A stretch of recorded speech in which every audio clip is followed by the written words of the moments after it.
Om Namah Pranavartaya Suddha Jnanaika Murtaye Nirmalaya Prasantaya Dakshinamurtaye Namaha Shruti Smriti Purananam Alayam Karunalayam Namami Bhagavatpada Shankaram Loka Shankaram Arunagiri Mupedam Sachidananda Murtim Ramana Iti Prithivyam Vishrutam Jnana Suryam Gahana Hridaya Vidyam Leelaya Bodhayantam Satatamaham Sadgurum Samsmara. Humble pranams.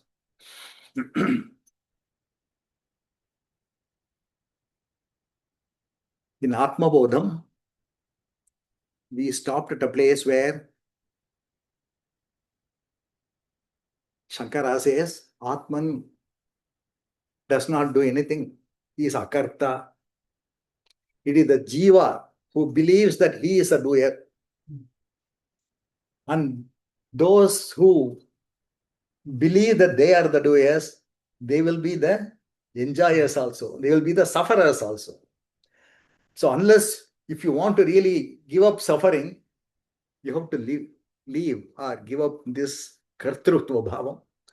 If you are going to have this, the other one is a must. It will follow. You cannot escape from that. That's what he said last time. Actually, Atman is pure awareness. Jiva, though in his essence is also pure awareness, he feels confused and then he has an identity with the body, takes on an individuality, which is a limitation, and he goes through all these sufferings. And then he cannot be the doer. I mean, the Jiva is the doer and the Atma cannot be the doer. That's what we saw last time. We will continue. This is the 23rd verse in Atma Bodham. Ragecha sukha dukkhadi buddhau satyam pravartate sushuptau nasti tannashe tasmat buddhestu natmanaha. Buddhestu natmanaha. Bhagavan says, Viruppu, Asai, Tunbu, Inbu, Melum, Ivai Polva, Irupavam, Buddhi Irupal, Virupamilla Tukkatil, Indru, Adanal, Sondamavai Pundike, Orkuha, Anma Virkamo. So, in his characteristic style, he finishes with a question to affirm a particular fact. Anma Virkamo, can they be for the Atma, is the meaning. So this verse means Raga, Icha. Ragam is attachment, Icha is desire. Attachment you will have to something that you already possess. You have an attachment to something that you already have. Icha is for something that you don't have. So he has covered the entire spectrum. Things that you don't have and things that you have, both of them. You have these feelings and both of them are really a false feeling. You should not have them. Dukkha, sukha, dukkhadi, buddhau, satyam, pravartate. They are all in the buddhi or the mind. Buddhi and mind are used in an interchangeable manner. Buddhau, satyam, pravartate. Sushuptau, nasti, tannashe. Tannashe, that is tat, there is the buddhi. Tat nashe, when the buddhi is not operating, when the buddhi does not exist, as in the sleep, deep sleep, sushuptau, nasti, tad nashe, tasmat buddheyastu na atmanaha. All these things belong to the buddhi and not to the atma. Because if something is present at one time and not present at another time, you cannot call it as a real thing. Buddhi and all these things like raga, icha, sukha, dukkha, these things, they come together. When one is present, the other one is also present. This is known as co-presence. In Sanskrit, in Vedantic terminology, you call it as anvayam. Both of them are present together and both of them are absent together. When one is absent, the other one is also absent. This is known as vyatirekam. Anvayam, vyatirekam is the logic, the nyayam by which you try to prove whether something is real or unreal. Here we can say that when the buddhi is operating, these feelings are there in the mind, these desires and attachments are there in the mind. When the buddhi resolves in the deep sleep state, then they also disappear. You don't have it. All the tragic events of the day are totally forgotten when you go to sleep, and completely, they all dissolved in that sleep, the darkness of sleep. They're all gone. So they cannot be real, and they belong only to the buddhi, not to the Atman. So when we say that I am sad or I am happy, you are making a mistake. So unconsciously we say that, and then we also feel it. Today I'm doing okay, and today I'm not all that okay. I'm feeling dull today. I'm not able to think properly. All these things, you should remember whenever these things, kind of attack you and then cloud your mind and then carry your entire attention. At that time, we should be able to think. We should be alert enough to think that these things do not belong to me. They belong only to something that is going to come and go, not to me. Me as the Atman, I do not have any of these things. We should repeatedly remember this. That's what it says here. Sushupto nasti tan nashe tat nashe. When buddhi is not available, tasmat buddheyastu na atmanaha. So Bhagavan says, as I said, raga is prapta vishaye ragaha, aprapta vishaye icha or kama. When something is not possessed, then you have a desire for that. Both these things have to be avoided.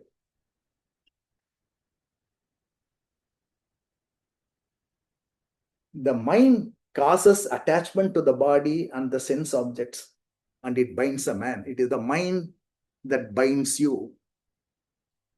Because of the desires that are generated in the mind, mind is responsible for binding you. And the same mind also liberates you. You keep on going after the world and then trying to improve your position and earn money, earn fame, earn position. So many things you go after. At some point in time, you will realize that all these things are not going to stay. They are going to come and go. At one point, there will be some kind of an aversion to anything of this worldly nature. Then at that time, the mind starts wondering, is there something permanent in this life? And then it starts retracing the path, goes back. This is known as a nivritti margam. The pravritti margam, you are not going to find lasting happiness. They come and go. So somebody or the other, by the grace of God, will suddenly remember these are not going to be permanent. Is there something beyond this? That question will come. That is the time when you start moving. Is there something beyond this? And you try to reach so many, various books and then try to read up something. You attend Anma Bodham classes and things like that. And then you try to realize that something beyond this worldly life is there. Some real entity is there. And then I should be able to reach that. So the buddhi is the binding one and also the liberating one. Buddhi does both these jobs. So that is why Bhagavan says, Sondamavai pundike. Pundi is buddhi. Sondamavai. They belong to the buddhi and not to you. Keep thinking that they do not belong to you. Anma virkamo, he says. Can there be for the Atma? Cannot be. So constantly you should remember the fact that Atman is a simple being and it does not have any kind of a limitation. When there is no limitation, there is pure happiness there. Our unhappiness is because of the limitation that we impose on ourselves. And all the limitations, when they are removed completely, that is the height of happiness. This we can see.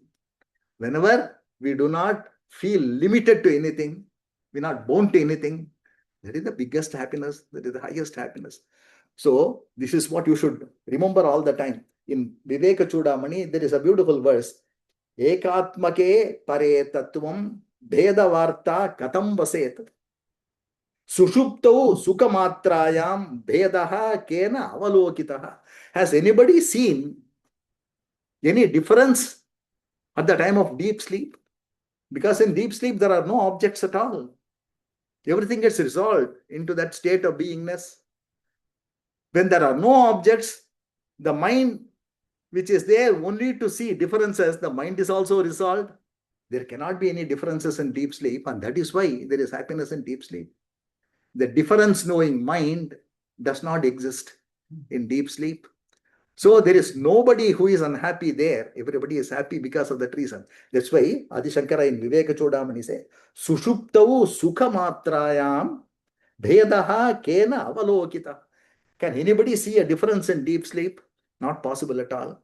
And so you should remember that sleep-like state of beingness, not really sleep, but sleep-like state, pure awareness coupled with no mental activity. That is the goal to aim for. Bring sleep into your waking state, says Bhagavan in one of the talks. Bring that deep sleep state into the waking state, and there you are. You have reached your goal. So this is what we should remember, that the mental activities are not going to give us happiness. Stop the mind from its excessive activity. And then constantly cling on to the awareness that is with you all the time.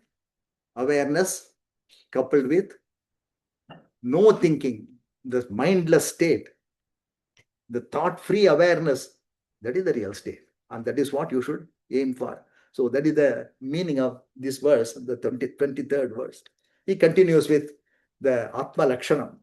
The 24th verse, Adi Shankara says, Prakasho Arkasya Toyasya Shaityam Agneryato Ushnata Svabhavaha Sachidananda Nitya Nirmalatatmanaha.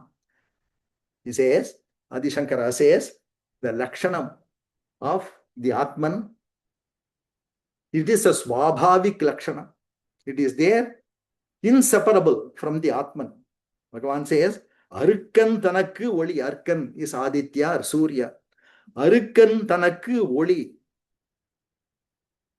Just as luminosity, light is the natural aspect of Surya. It is not acquired. It is there. They are inseparable. Light and Surya or Aditya, that light is inseparable. Appukku Tatpam means water. Water will always be cool. Coolness is not acquired property of the water, but it is the swabhavik nature of water. Yerikku Agni Uttinam, he says Ushnam. Ushnam is the swabhavik nature of Agni. Agni has not really acquired it.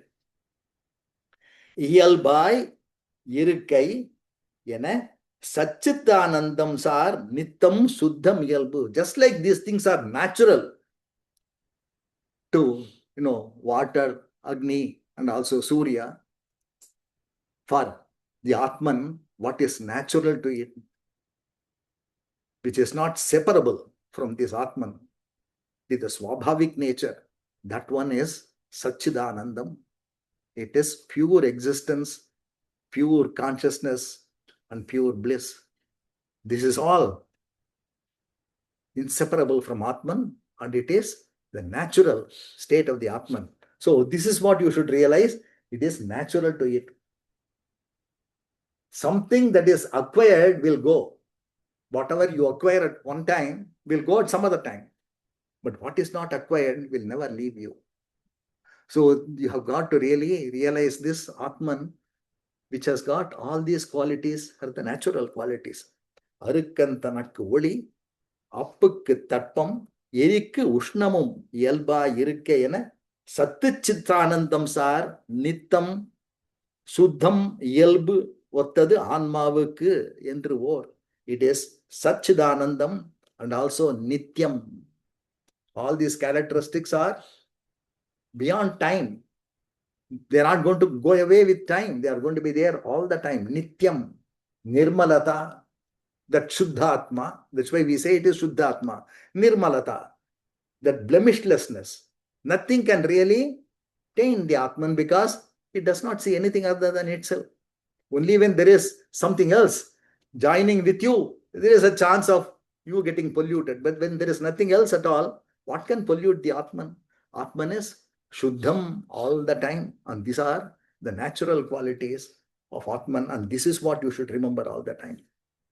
In the commentary of this verse, Kanakammal quotes a beautiful verse from a Tamil classic known as Odivil Odukam. Bhagavan used to quote this particular book in his conversations quite often. It is written by Kannudaya Vallalar, a great saint. He has written that in Tamil.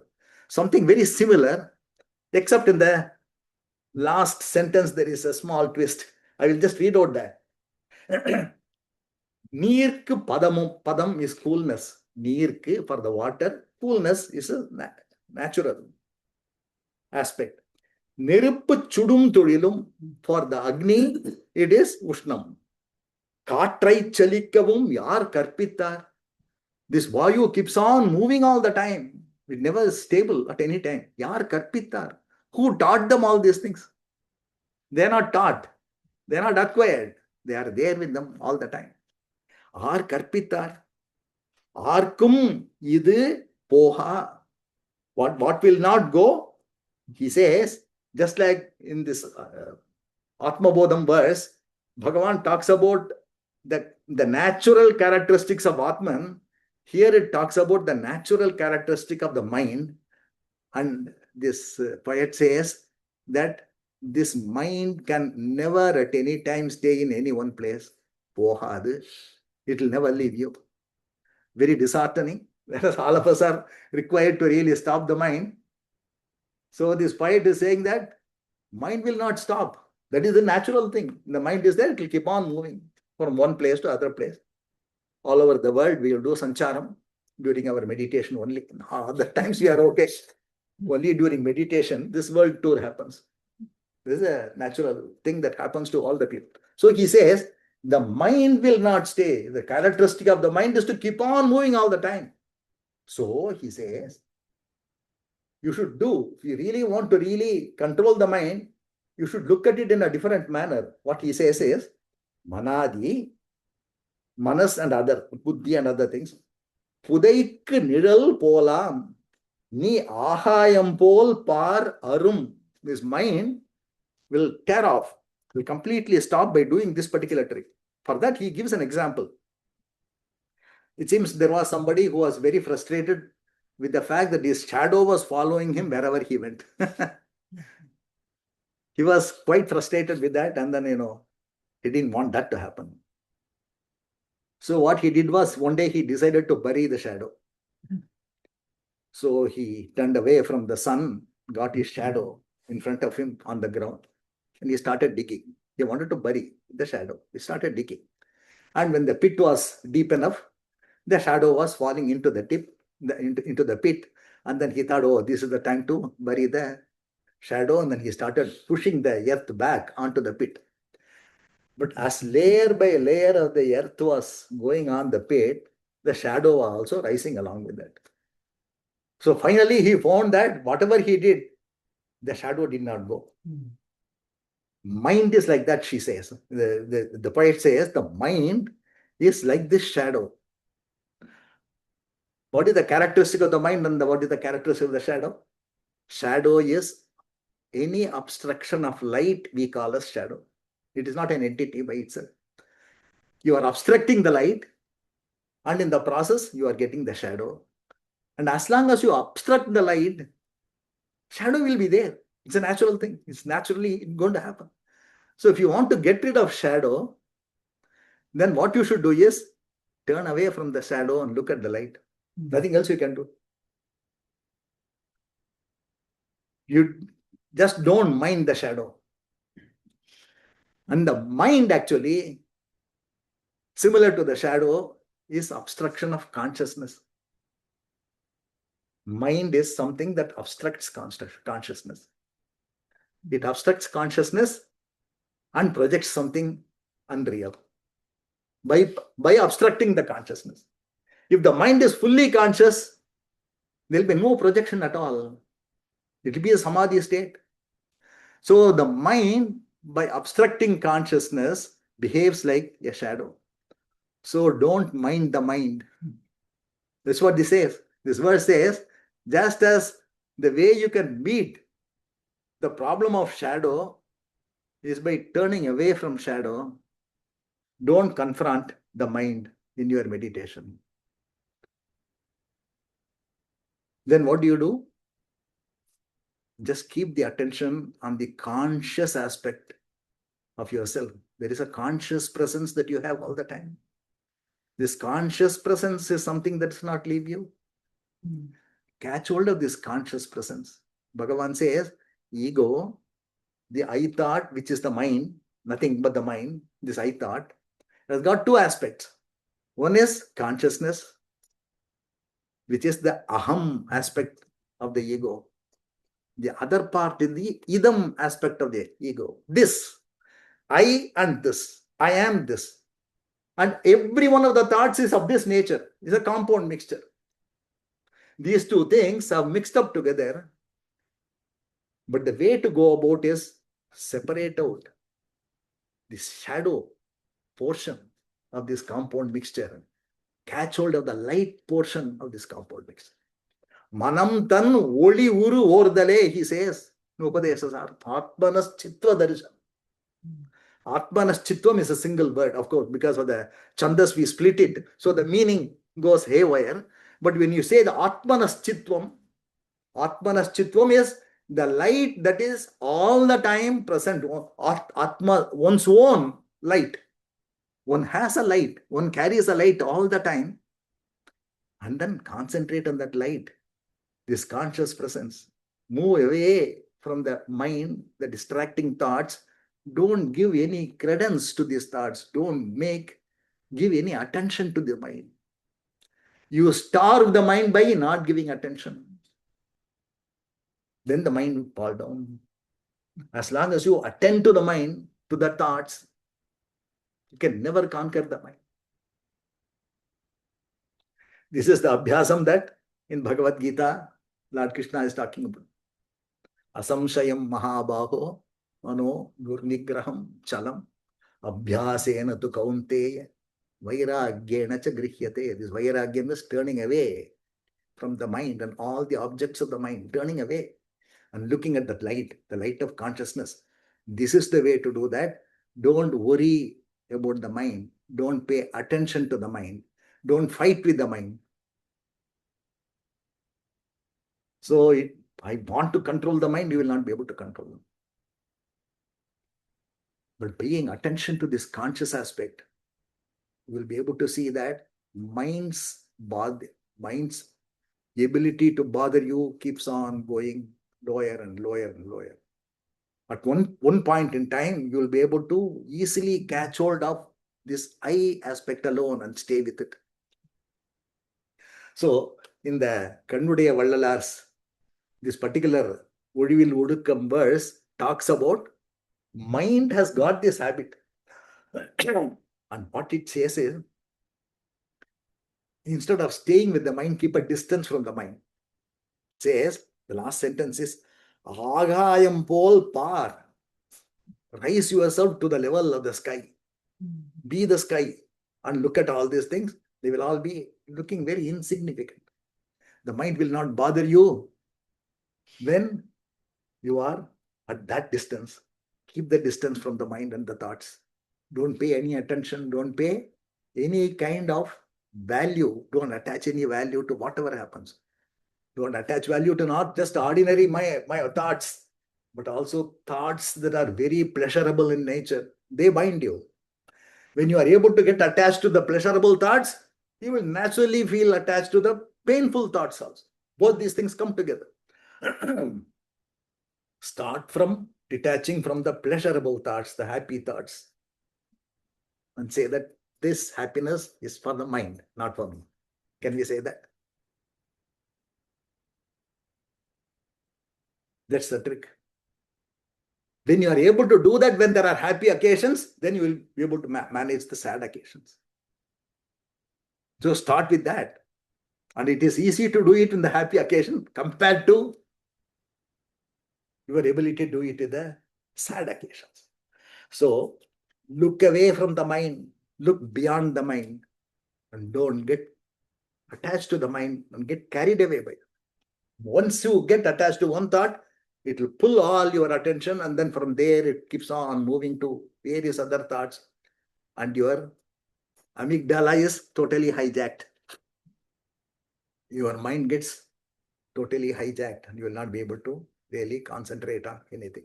So look away, don't fight. This is the abhyasa that one should. That's what Kannudaya Vallalar says. Keep the distance from the mind. I'll go to the 25th verse. It's a very quite an important verse. We'll take some more time with this. Talks about the nature of perception and nature of experience. Here at this point onwards, is going to talk about the way in which your life has to be really, by understanding what life experiences. Our life is a sequence of experiences.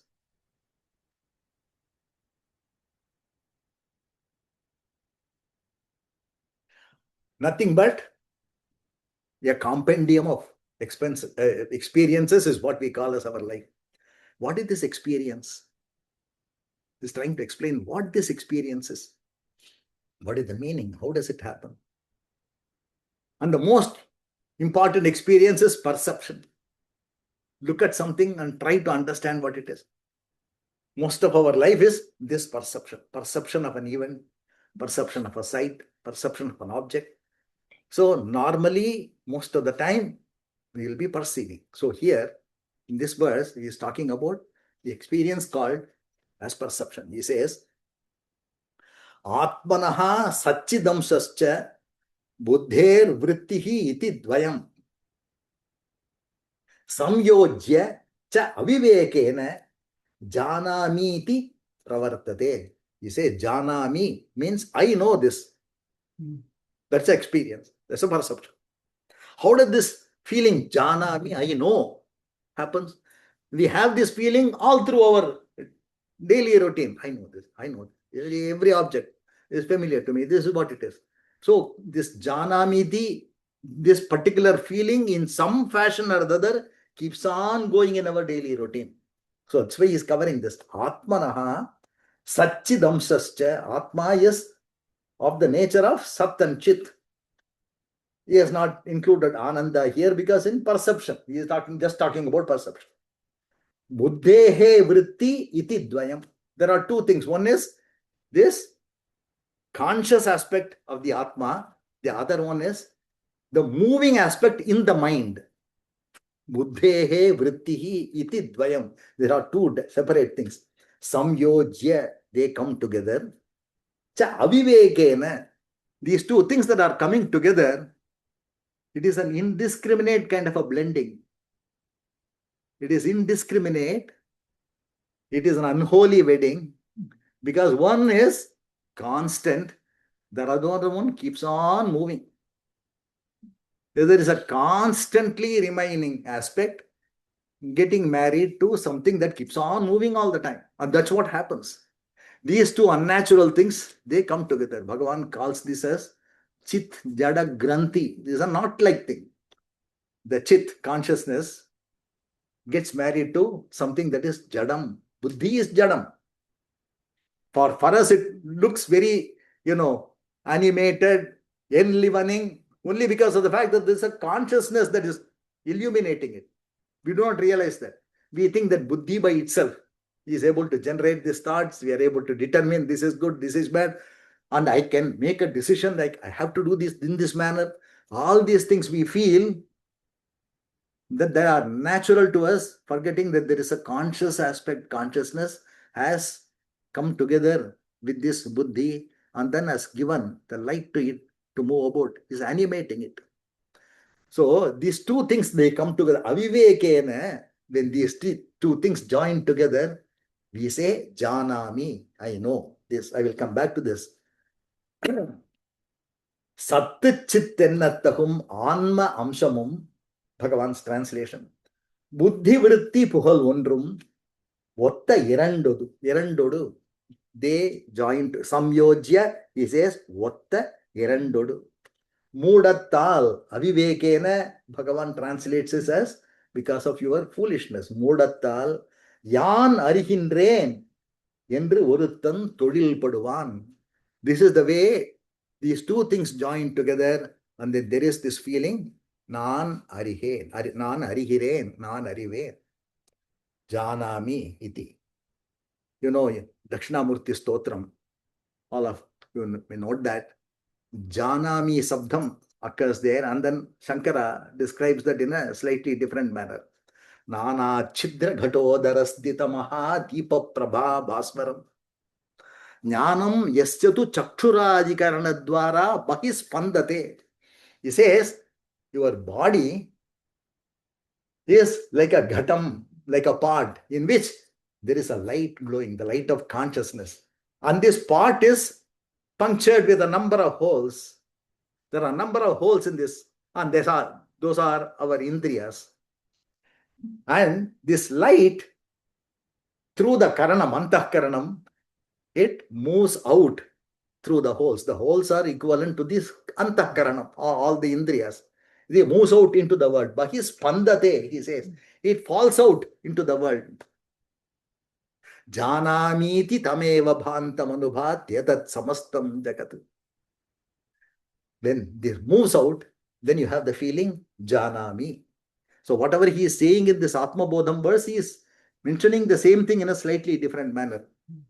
It is this consciousness which really does not get involved in any seeing or any experiencing, but it induces this mind by making some vrittis happen in the mind, and these vrittis, they flow out through these channels called as the indriyas.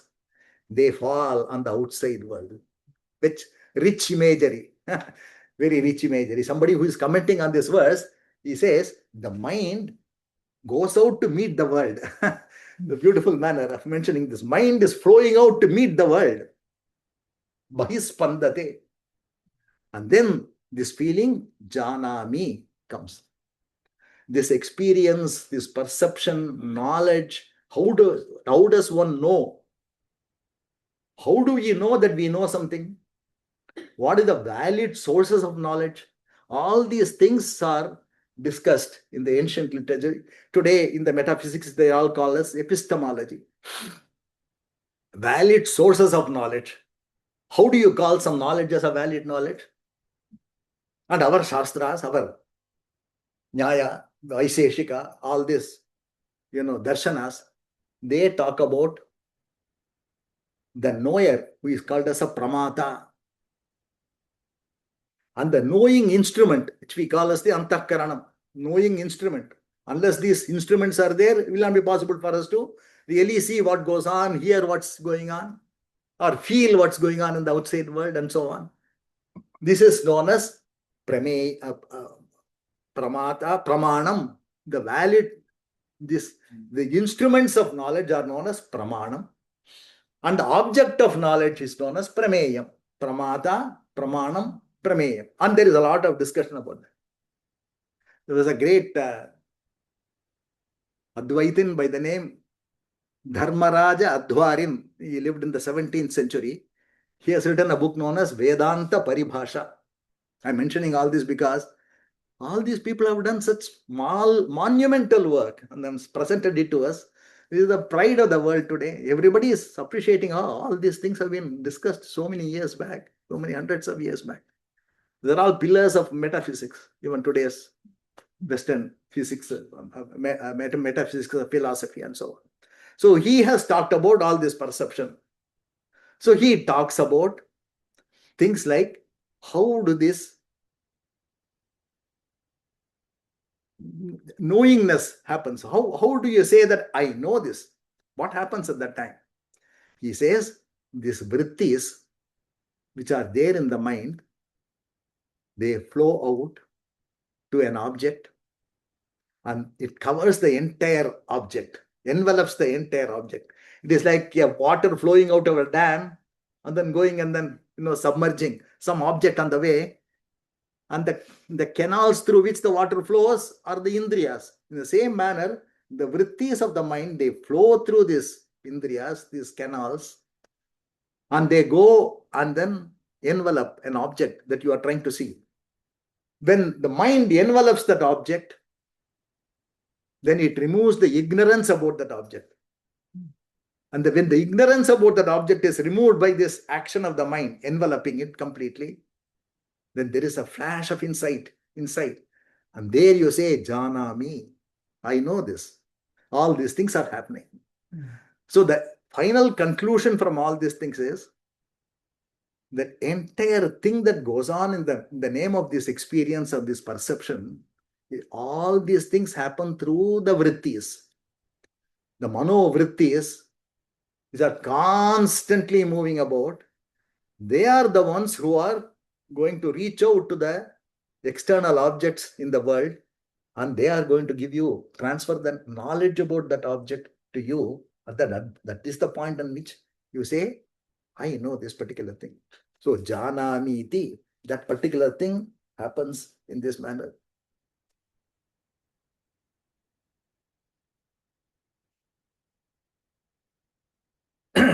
So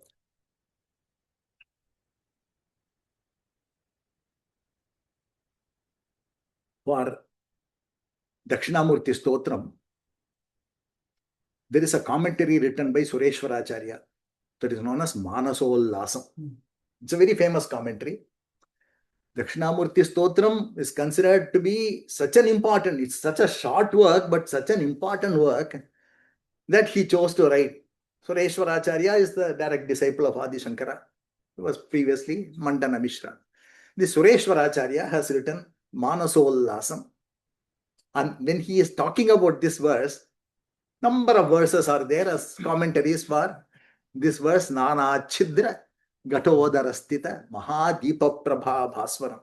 When he comes to this, he makes a lot of observations. One of the very interesting observations is, he says, Ahamiti anusandhata janamiti cha chet spureit kasya kova prakashayata jagachasyat sushuptavat. What he says is, if the knower I had not revealed himself as I know this, if the knowing I, the subject who is saying that I know this, if the subject has not revealed himself in this janami, then the object also would not have been really revealed at all. We forget one thing when we say I know this, our concentration on the object. We are thinking that we are only revealing the characteristic of this object by saying that I know this. What you are revealing fundamentally is I am there and I am able to see this. My presence precedes the knowledge of this particular Atman. So the importance is for my consciousness, it's Aham consciousness. This Janami reveals to you your Aham. In addition to that, it also reveals to you about the object, but this you forget. All the time our attention is on the objects that are revealing themselves to us, the perceptions that we keep on getting, experiences that we keep on getting. But what is the basis of all this experience? We don't have any thought for that. The basis of all this experience is your feeling, I exist. And then I know all these things. Without your existence, can there be any knowledge of the outside world? In fact, the modern science also talks about the same thing. Quantum physics, great professors in quantum physics, finally they come and then say this, there is nothing out there independent of the observer, they say. There is nothing out there. The universe as such, there is nothing there independent of the observer. But all these things have been already recorded in our philosophies and all these commentaries and other things. So, what this means is that without the I consciousness, this consciousness would be meaningless. That's what the meaning of this. Ahamiti anusandhata janamiti cha chet spuret kasya kova prakasheta jagachasyat sushuptavat. If you do not exist, it is as though that the world has gone to sleep. There is nothing in the world. When there is no knowing consciousness, there is no known consciousness. Tameva bhantam anubhati, says Shankara in this verse. Bhati anubhati. Bhati is something is shining. Anubhati means something is shining after this shining. Anubhati. Suryo bhati. The sun shines. Chandrama anubhati. Moon shines as a reflection of the sun's light. Hypothetically, if there were no sun, we will not know the existence of the moon. I'm just kidding. Hypothetically speaking, if there were no sun, and if the sun does not shine, we will have no knowledge about the moon at all. This is just a reflected light, whereas the original light is the sun's light. What they are trying to drive is the original consciousness is this aham consciousness. All other things are reflected consciousness. And we really see and experience all these things through the reflected consciousness. That is why Bhagavan says, trace your ego to the source. Catch hold of the conscious aspect of the ego, which is a reflection, as in a mirror. Supposing in this room, it's totally dark. You have a small window, and then sun is shining outside, and you keep a mirror there. The mirror picks up the light. Everything else is closed except for a small hole. Through that hole, the sun's rays come and then impinge on the mirror, on the wall, and that reflection will light up the entire room. The reflection is enough to reveal the objects in this particular room. And that is the manner in which we know things in our mind. It is a reflected light from that mirror that is making all of us to know the difference between one person and the other person, one object and the other object, all the various transactions that go on, they are revealed in this particular manner. It is just a reflection that comes. Bhagavan says, trace the ego to the source only because of this reason. You trace it back to the original source, and once you spot the sun, the whole world as such is swallowed up by that. The light of the sun will swallow up, and that is the state of a jnani, and he does not see anything in this world as separate objects. They are all part of this consciousness. The whole world appears in him. That's what he says. They don't have any independent existence. They appear in him.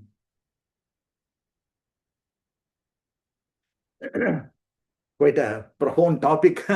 And so I think not a very, what shall I say, very illuminating thing. Anyway, this is the meaning of this particular verse.